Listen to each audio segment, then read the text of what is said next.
You're listening to CIA, Coffee, Intel, and Anxiety, a podcast from retired CIA officers Jeff and Pete. Drawing from decades in the intelligence world, they offer real stories, sharp analysis, and honest reflections on the pressure, decisions, and daily chaos that come with a life of secrets. Add coffee, a dry sense of humor, and a friendship forged under fire, and you've got a podcast like no other.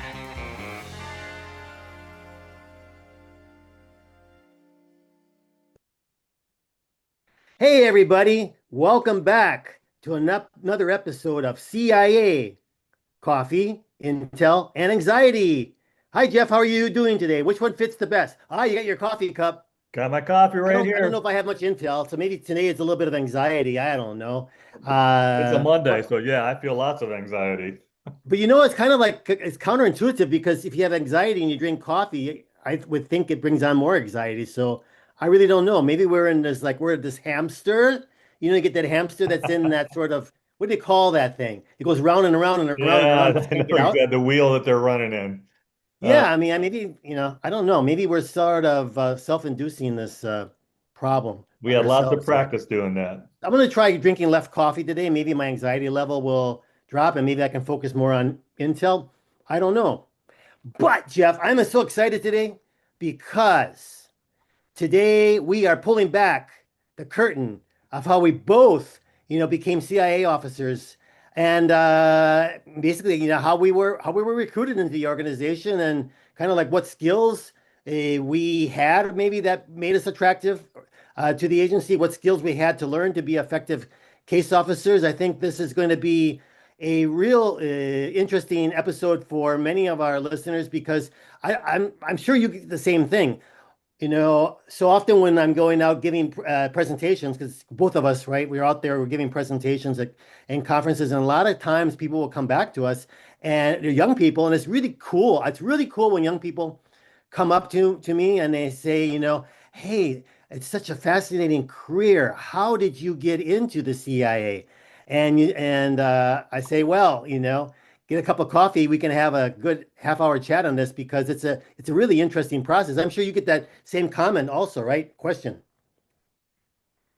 Yeah, you get that question, and unfortunately, you do. It does take a half hour to go through it all, and most people I've found lose interest after about 3 minutes. And that's why it's tough to have that discussion sometimes. Well, I don't know what happens to you, man. When I get people have that conversation, I got to have a follow-up. That half hour leads to another half an hour in exchange. Well, I don't know. Maybe your experience was a little different than mine, but I'm intrigued, Jeff, because I know we've known each other for quite a while, but in a recent discussion, we started talking about our journeys in. I thought our journey was almost identical, and I found out that it was actually quite different. So, uh, why don't you start? Tell us about your journey. All right. My journey began when I ran away from home at the age of 20 and joined the Peace Corps because I wanted to get out of Ohio. And I did that, went back to college. And by the time I graduated from college, I'd already had exposure to a lot of the international business community, international lifestyle, if I can use that term. Um, so I wanted to stay in that. So, my first job out of college was working at a turkey processing plant in Waco, Texas. And after about my second day on that job, I knew it wasn't the job that my mama wanted for me. So I applied. This is back in the day of the Wall Street Journal. Newspaper, I should say, because they're still around, but it was job ads, and I replied to an ad and went through the interview process, and they recognized that I had um, unique skills. I'd already lived overseas for almost 4 years. I already spoke two other languages. And so that kind of was a fundamental skill set that they look for. So, in addressing people that are interested in following in our journey, have another language, have international travel, and that kind of puts you ahead of the rest of the pack that are just graduating from college. But that's how I got started, and I did that interview, and came up to the Northern Virginia for a follow-up in-person interview, and then I got the phone call that said, "Hey, we have this kind of special program just for people like you. Would you be interested?" So, what 25-year-old male that gets asked by the agency, "We have a special program. Would you be interested?" Who's going to say no to that? You wouldn't. So anyway, that's how my story started. Hmm. Well, yeah, there is some similarities, actually, quite a few. And I guess my interest in joining the CIA was never existed. I mean, it's from because I didn't even know there was I never, when I graduated with my master's in international business, my goal was to work overseas in Latin America. And so I decided to work initially in the international banking. So in Miami, thinking that that was going to catapult me to maybe work for one of the clients later on in Latin America or work for the bank. Because the bank at that time that I got a position with in private banking had a lot of clients throughout Latin America. So I saw it as a natural stepping stone. But 4 years later, actually, it was a bank that was owned by European companies, and so myself being an American I was not used to their management style. What they were looking for predominantly were other Europeans, not Americans, to promote within. So after 2 years, 4 years, I'm sorry, I got very itchy elbows. Started to apply for other positions with other banks. And I did come across also something similar to probably what you had was that ad whether it was in the Economist or the Wall Street Journal, it attracted me because it posted as an opportunities to work for some European and venture capital firm that was interested in expanding their operations in Latin America. So, encourage people to apply to be part or full-time consultants. So I said, what the heck? I did apply, but then what came back was this letter saying they're very interested in my background and wanted to forward my resume to a client they had in the US government. And I said, this is a bunch of hogwash. I don't want to work for the US government. What is this? It sounded really hokey. So I just filed that letter, away in the do not to ever be found letter correspondence underneath my night table. And my wife, though, about 2 months later, said, "Whatever happened to that letter?" And I said, "That letter, it's just there. I never responded to it." And she said, "Why not?" And I said, "Well, it just seems so hokey." And she said, "Well, send it in." And I said, "It's too late." They said you had to respond within 21 days, and it's already passed. She said, "Send it in." So happy wife, happy life. I decided, let me just send that letter in. And what happened is a couple weeks later, I'm driving back from the bank to my house, and this is before the days of cell phones. My wife says someone from Washington, D.C. called you. I said, Washington, D.C.? Who? He said, well, they didn't say, but they said they were calling back at 6 p.m. And just, on the dot, 6 p.m., the phone rang, a landline, and the individual identified himself as with the CIA. They were interested in, my background and wanted to know if I had the ability to, talk with them. So it was about over an hour conversations, pretty one-sided. I asked a lot of questions. Hardly any of them were really answered to my satisfaction, but they were, trying to learn a lot about me. I think mostly with hindsight now about my background or whether or not there was anything in my background that could create a problem with getting a clearance, right? Because that, as we'll talk about later, is one of the biggest factors with being able to get a job with the CIA is the whole clearance process. I think I've satisfied that pretty much because at the end he said, well, if you're interested, we'll send you out a packet to officially apply, which they did. I officially applied. And then about a month later, I got this call saying, can you come to Washington, D.C. for an interview? I was all excited, and they had a hotel for me to check into. And then it was like 8 in the morning, knock on the door. The gentleman said, "Hey, welcome. Before we can tell you anything about our programs, you must pass a polygraph." I said, "What? A polygraph?" Go down to room 209, like 2 floors down in the same hotel. There will be somebody waiting for you. I go down. I'm kind of nervous, even though I had a polygraph years earlier because I worked for Brinks, but I still didn't know what to expect. I knock on the door. The individual who opens the door looks like a linebacker. I mean, he was huge. And beyond him, I saw this chair, in the middle of the room with wires coming out of it and straps. And he said, "Welcome. You may sit down here." So long story short, took the exam about 45 minutes long and think 4 different questions. I can't really go into what they were, but 4 questions. And then he said, I think we're done here. And I said, well, how did it go? And he said, they'll tell you. And I was like, oh my gosh. I go back up to my room, a little bit nervous, but then the guy said, congratulations, you passed. And then he began to explain everything about different programs. And he said, if you would be interested, then we would set up a series of interviews. And so I came back with myself and my wife.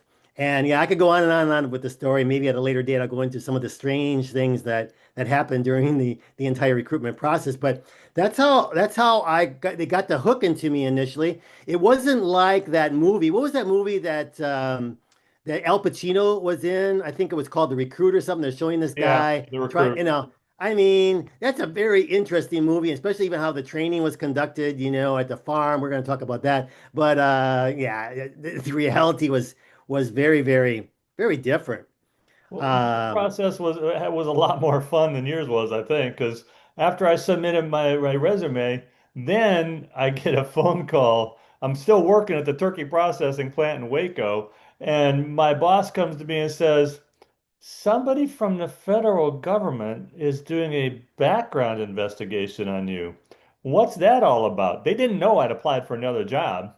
And so I was like, I don't know what that's all oh, about. And so about 2 minutes later, I run out of the building because I didn't have access to a phone. Then ran outside to the payphone that's out front, called them up and said, what are you people doing? How come he's talking to me about this? I thought this was on the down low, so to speak. And you talk to him while I'm sitting in his office, you're talking to him about me and me working for you. Don't do that yet until you're ready to offer me a job. And the message filtered its way up and backed off a little bit. They still, as you know, interview everybody in your family and all your previous employers, and they look at you. I mean, and I'm glad they do. We want this. It's a very thorough background investigation, in addition to the polygraph that everybody goes through. yeah. I mean, now this is bringing back kind of like nightmare scenarios to me because and this is something we can even talk about the security clearance process as being something that we know. When I felt that at that particular time I was squeaky clean. There was no reason for me not to get a clearance. I mean, there was absolutely nothing in my background.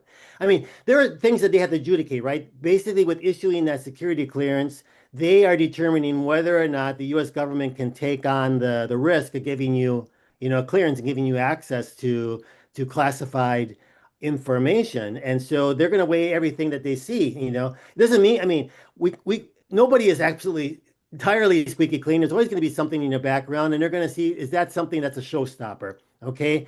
And so they're going to be taking a look at, back in those days, and it may sound like today, like, wow, how could they do it? But back in those days, of course, if you had a felony or something like that, that would be weighed in there. Probably you wouldn't be able to get a job. But let's say that you were a drug user, or maybe you experimented for a period of time on some. That wouldn't necessarily be a showstopper if you were not continuing, or the other things. That basically, you did this once, you made this big mistake, you learn from it, and you don't have this repetition of doing a lot of things that are. That could be questionable. So I really thought that was fine. And I was given a job offer by the CIA eventually.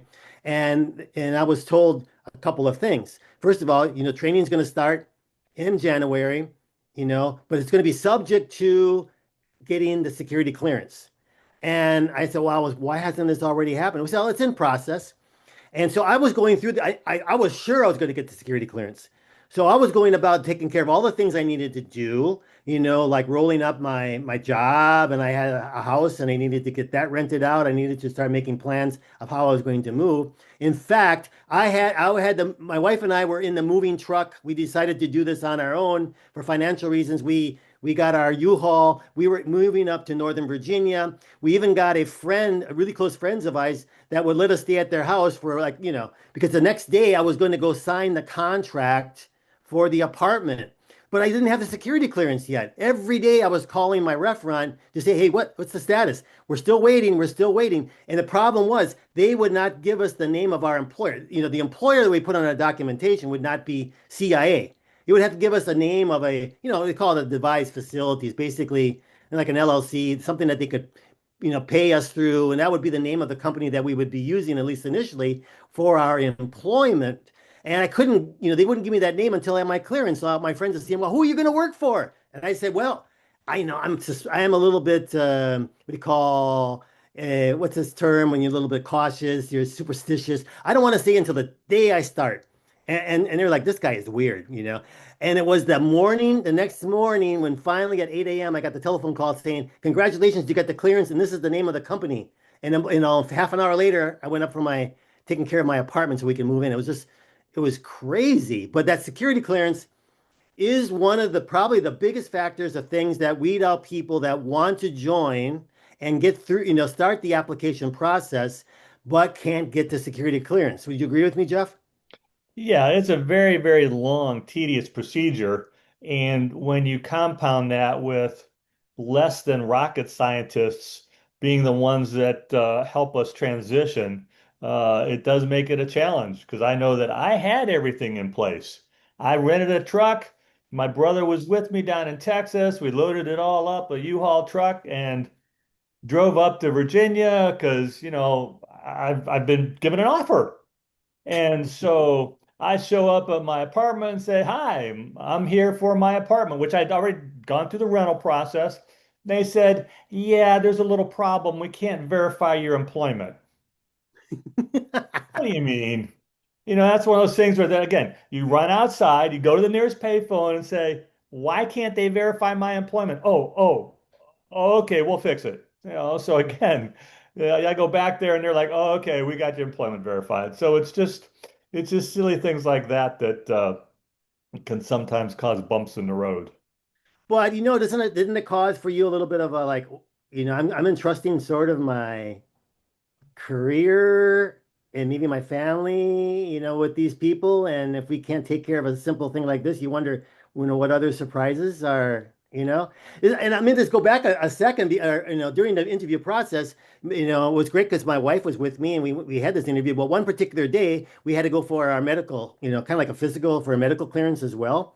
Which is usually a little bit easier, but they said, take this, we were at this hotel, take a taxi and now you're being reimbursed. Take a taxi down to the Watergate building because that's where they had this clear doctor that There's would a do the. weird old doctor. Yeah, but okay. So we were at the Tyson's. I can't remember the name of the hotel, but a major hotel in Tyson's Corners. And so we go down to the lobby, get a cab. The cab is an Iranian driver. And the first, when we say we're going down to the Watergate building, he looks at us and he says, "Are you with the CIA?" And of course, we're supposed to be there. They're doing all these reservations, and we're supposed to be really super secret, not associated at all with the CIA, because we don't even go into any facility, any official installations. And the fact that all of a sudden I got this Iranian looking at me in the eyes and saying, "Are you with the CIA?" It was just a coincidence. It was that same day at that hotel there was an overt CIA luncheon, and so there were a lot of people that were coming and going, who were working for the CIA. They would say, "Yeah, I'm with the CIA," and they'll go to this luncheon. So he just thought, "Well, maybe I'm part of that group." But it was just like, wow, what am I getting myself into? Any case, I mean, there's a lot of these really weird things along the way that Jeff and I can, share some stories. But it might be interesting. What do you think, Jeff, or some of the qualities that the CIA is actually looking for, when they take interest in somebody and to see whether or not they might be a good fit? What are some of the initial qualities? First one, college degree. The more technically oriented, the better, but that's not a requirement by any stretch. But having a college degree really is. Any kind of foreign language capability is a big plus. And any kind of overseas experience is a big plus. And from what I recall being in there, they tended to look broadly at all the characteristics that you bring to the table. I never got the sense, even when I was doing it, that, okay, we have to have this qualification. You might have an advanced degree in, you know, water painting. Okay, but you've got an advanced degree. But you also speak Chinese and Arabic. Okay, well, wow. Again, that gets the wow factor. Or you've got an advanced degree in nuclear engineering. Oh, and then everything else falls by the wayside because that, of course, is for weapons proliferation is a very, very important topic. So it's going to depend, and that's why anybody who's applying basically just needs to put all their cards on the table. And going back to your comment on the polygraph, the best way to get through that, just tell them everything you know. Just don't hold anything back. Every sin you committed since you were 18 years old, put it on the table. They don't care. But that's the only way they can get a clean reading on you. They're not so much trying to find out what sins you've done. They're trying to find out if they can trust you. And that's what the purpose of the polygraph is. Yeah, that's very, very important. A big part of this is, making sure that the individuals have a high integrity, right? And they're going to be truthful. As you mentioned, they don't care if you sin and you continue to sin, right? But it's sort of like you're not holding it back because you hold it back, what happens? Either they find you have lied, or it becomes inconclusive. Inconclusive means there's something there in the readings that, when it's inconclusive, we can't really pass this person with 100% because there's something there. We don't know what it is, but it's creating a problem. So what you're trying, best thing is just put everything out there and talk through the issues, and usually they don't become, you think there could be a big issue, but in the greater scheme of things, it's not. All Then, right. unless you say, yes, I killed my mother, anything short of a serious crime, they don't care about. But the only way to get through it is to put all your cards on the table. You used to Mhm. smoke pot in high school. Okay, I smoked pot in high school. It was illegal at the time when you and I were in high school. But you just put it out there, put it on the table. You're not doing it now, like you said. Haven't done it since the age of 18. Have a nice day, and you get through Mhm. it. Mhm. Well, one thing that people find very interesting, and you got to realize the times were different when we joined. I mean, I remember exclusively this question being raised several times through the process, asking, making sure about your sexual orientation, right?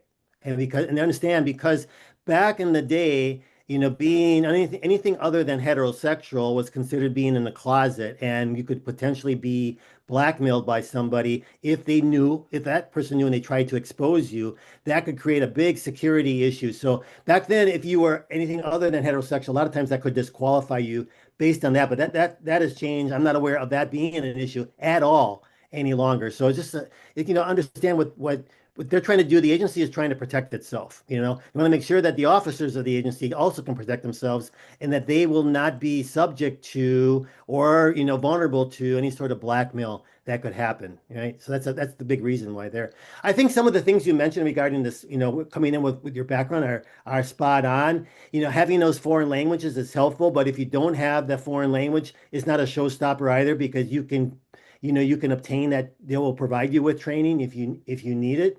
Um, I think some of the greater skill sets, is like being able to be a problem solver because you have to be able to take commands, right? You have to respect authorities at the end of the day, and that respect is something like the military, right? You have that structure and people are your leadership, and you can't just be a renegade out there. But at the same time, you have to be able to solve problems on your own to a certain degree and keep management informed about what you're doing. So, problem solver, self-starter. A lot of times we hear that term, high, self-motivating.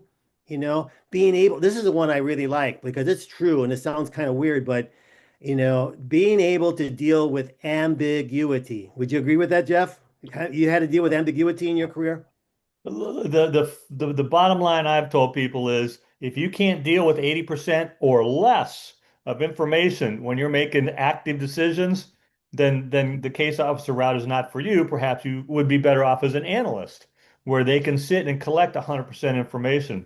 But as an operations officer, if you have 80% information, you're doing really good. I know one of the skills that we stress on, you touched on it already, is surveillance detection. Surveillance detection is not a perfect, it's not a skill, it's not a science, it's an art. Are you ever going to be wrong? Could be. Even though you did everything right, could you be wrong? Absolutely. So that's where it comes down to the 80%, where you can process why you're doing something. You actively process, okay, this, and this. Okay, that leads me to this conclusion. Here's why. Because one day you may be asked to defend your decision to your boss.